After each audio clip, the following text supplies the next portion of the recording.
الصلاة والسلام على رسوله الكريم وعلى آله وصحبه أجمعين السلام عليكم ورحمة الله وبركاته আমি মোহাম্মদ সাইদুল্লাহ জিন ও জাদুর আধ্যাত্মিক চিকিৎসক।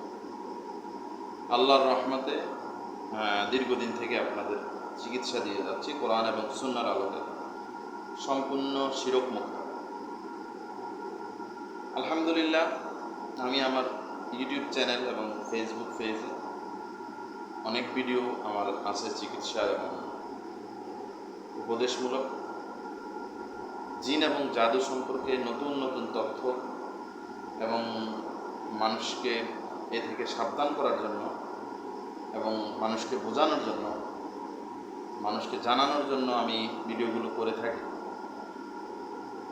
যাতে মানুষ এই মহা বিপদ থেকে বাঁচতে পারে। তো আমার ভিডিওগুলো, আমার কথা হচ্ছে, আপনারা যারা দেখেন তারা সবাই শেয়ার করবেন এবং চ্যানেলটাকে সাবস্ক্রাইব করবেন, ফলো করবেন, ছড়িয়ে দেবেন সবার মাঝে। কারণ এখানে শিরক মুক্ত একটা চিকিৎসা ব্যবস্থা যদি আমরা চালু করতে না পারি এবং শিরক যে এই চিকিৎসা নিতে গিয়ে যে মানুষ শিরক করে সেই বিষয়গুলো যদি আমরা মানুষকে বোঝাতে না পারি, তাহলে এটা বন্ধ করা সম্ভব নয়। মানুষ বিপদে পড়ে কুফুরির আশ্রয় নিচ্ছে, আর অধিকাংশ কবিরাজরা কুফুরির মাধ্যমেই চিকিৎসা দেয়। তো সেক্ষেত্রে আপনার ইমান হানি হচ্ছে, ইমান নষ্ট হয়ে যাচ্ছে, আপনি শিরকে লিপ্ত হচ্ছেন। তো এই বিষয়গুলো থেকে বাঁচানোর জন্য, বোঝানোর জন্য আমি অনেক ভিডিও আমার চ্যানেলে আছে, আপনারা আমার ভিডিওগুলো দেখলে অনেক কিছুই বুঝতে পারবেন। আলহামদুলিল্লাহ, শুধুমাত্র কোরআন এবং সুন্নাহর আলোকে চিকিৎসার মাধ্যমে রোগীদের সুস্থ হওয়া সম্ভব। যার কপালে সুস্থতা লেখা আছে সে অবশ্যই সুস্থ হবে। আসলে রোগ শোক এই বিষয়গুলো হচ্ছে আল্লাহর তরফ থেকে আমাদের জন্য পরীক্ষা। তো মানুষকে শয়তানের মাধ্যমে আল্লাহ তাআলা পরীক্ষা করেন। জিনরাও এক ধরনের শয়তান। এখন জিনরাও শয়তানের ফাঁদে পড়ে তারা এখন শয়তানে পরিণত হয়েছে। আমরা জানি জিন এবং মানুষের আল্লাহ তাআলা হিসাব নেবেন।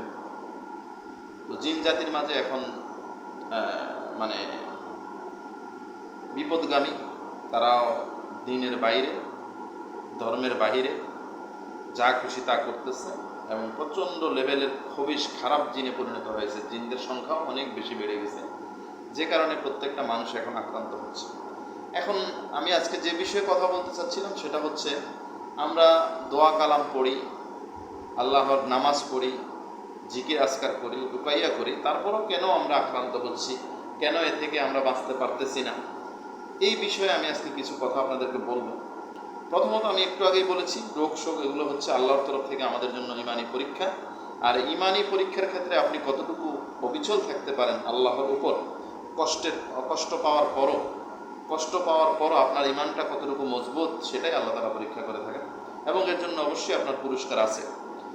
তো সবার আগে হলো, যে কোনো রোগে এবং বিপদে হতাশ হওয়া যাবে না, আল্লাহর উপর নিরাশ হওয়া যাবে না, আল্লাহকে স্মরণ করতে হবে এবং বিশ্বাস রাখতে হবে যে ইনশাআল্লাহ আল্লাহ তাআলা আমাকে সুস্থতা দান করবেন, আল্লাহ আমাকে সুস্থতা দেবেন এবং রোগ দেওয়ার মালিকও আল্লাহ, সুস্থতা করার মালিকও আল্লাহ। তো সেক্ষেত্রে আমরা সবচেয়ে বড় সমস্যা হচ্ছে এখন আমাদের ইমানের দুর্বলতা। এই জন্যই আমরা অতিরিক্ত পরিমাণে আক্রান্ত হচ্ছি। আর ইমানের দুর্বলতার ক্ষেত্রে আমরা হারামকে হারাম মনে করি না, এবং আমরা সবাই হারামকে হারাম না মনে করার কারণে আমরা অধিকাংশ মানুষই হারাম কাজে লিপ্ত আছি। তারপর আমাদের ইমান জিনিসটা কি বা ইমানের গভীরতাতে আমরা এখনো যেতে পারতেছি না। আমরা আমাদের সমাজ ব্যবস্থা এমন একটা অবস্থা দাঁড়িয়েছে যে মানুষ ইমানটাকে ঠিক রাখতে পারতেছে না, তার প্রতি কদমেই ইমান নষ্ট হচ্ছে। সে কারণে শয়তান খবিশ আপনার উপরে অতিরিক্ত পরিমাণ আক্রমণ করতেছে এবং সমাজে 100% লোক এখন এর দ্বারা আক্রান্ত। কারো কম, কারো বেশি, কারোটা বোঝা যায়, কারোটা বোঝা যায় না, কারো অসুস্থতা হয় কিন্তু তারা বুঝতে পারে না, তারা এটাকে মেডিকেল রোগ মনে করে চিকিৎসা নিয়ে যাচ্ছে, দিনের পর দিন কষ্ট করতেছে এবং অনেক টাকা পয়সা নষ্ট করতেছে মেডিকেল ট্রিটমেন্ট দিয়ে। তারপরে আপনার ইমান নষ্ট হচ্ছে। যারা শয়তানের কাজই হচ্ছে আপনাকে বিপদগামী করা, আপনাকে আল্লাহর রাস্তা থেকে দূরে সরিয়ে শয়তানের রাস্তায় পরিচালনা করা। তো এখন সে তো তার কাজ করেই যাচ্ছে, কিন্তু আমরা আসলে বুঝতে পারতেছি না, আমরা মানুষ ধোঁকা খেয়ে যাচ্ছি। কেন আমরা এরকম করতেছি? কেন আমরা জানি জাহান্নাম জান্নাত এগুলো আছে, আমরা মরে গেলে আল্লাহ তাআলা আমাদের হিসাব নেবেন, এটা জানি না এমন মানুষ কে আছে পৃথিবীতে? আমাদের মুসলমান যারা আছে আমরা সবাই জানি আমাদের আল্লাহ তাআলা হিসাব নেবেন, পাপ পুণ্যের হিসাব হবে, আমরা যদি পাপ করি আমরা জাহান্নামে যাব।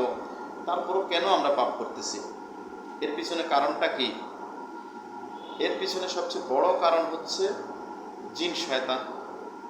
তারা আমাদেরকে লোভ লালসায় দেখায়, দুনিয়ার লোভ দেখায়, তারপরে আপনার একরকম বাধ্য করে আমাদেরকে খারাপ কাজগুলো করতে। তো আমরা মানুষ আসলে বুঝতেছি না কেন এমন হচ্ছে। আমাকে অনেকে প্রশ্ন করে, হুজুর আমি তো নামাজ পড়তেছি, রোজা রাখতেছি, তাহাজ্জুদ পড়ি, অনেক আমল করি, তারপরও কেন আমার উপরে জিন আক্রমণ করে? আমাকে কিভাবে আক্রমণ করে? আসলে ভাই ও বোনেরা, আপনারা সবার আগে হলো একটা কথা আমি আবারও বলতে হয়, আল্লাহ তাআলা আপনাকে পরীক্ষা করতে পারেন। দ্বিতীয়ত হলো আপনার ইমানের দুর্বলতা। আপনি নামাজ পড়েন কিন্তু আপনার ভিতরে অহংকার আছে, আপনার ভিতরে হিংসা আছে, আপনার ভিতরে ইমান যে একটা বিষয় এটার মর্ম আপনি বুঝতেছেন না। আপনি নামাজ পড়লে কি হবে? আপনার ভিতরে যদি হিংসা থাকে, অহংকার থাকে, আপনার ভিতরে যদি দুনিয়ার লোভ থাকে, তাহলে আপনার এই নামাজ, আপনার এই ইবাদত আপনার কোনো কাজে আসবে না।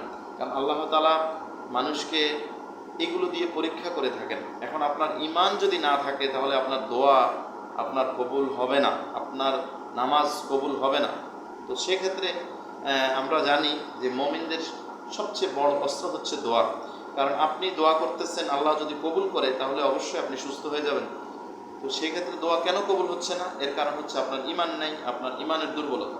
আপনি যতই নামাজ পড়েন, উপরে আপনি যতই হুজুর হন, যতই আপনি নামাজে তাহাজ্জুদ পড়েন না কেন, কিন্তু আপনার ভিতরে যদি সামান্যতম অহংকার থাকে, আপনার ভিতরে যদি হিংসা থাকে, আপনি যদি কাউকে হিংসা করেন, কারো উন্নতিতে আপনার হিংসা হয়, কারো আয় উন্নতি দেখলে আপনার জ্বালা পোড়া হয়, বা কারো অসুস্থতা দেখলে আপনি ঘৃণা করেন, এই যে বিষয়গুলো, এগুলো বুঝতে হবে। এগুলো বুঝতে হবে, মানুষের ইমানকে শক্ত করতে হবে, আমাদের আখিরাতমুখী জীবন গড়তে হবে। আমরা এখন সবাই দুনিয়ামুখী জীবন নিয়েই ব্যস্ত আছি, আর এই দুনিয়ামুখী জীবন গড়তে গিয়ে আজকে আমরা নানা রকম হয়রানি, নানা রকম বিপদ আপদে পতিত হচ্ছি।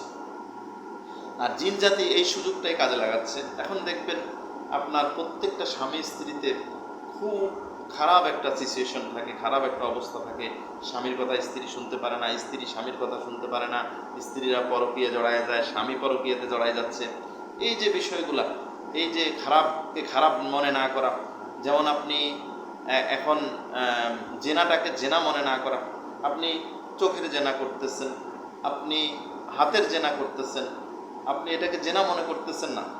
ফ্রি মাইন্ডের নামে একটা সমাজ ব্যবস্থা তৈরি করছেন।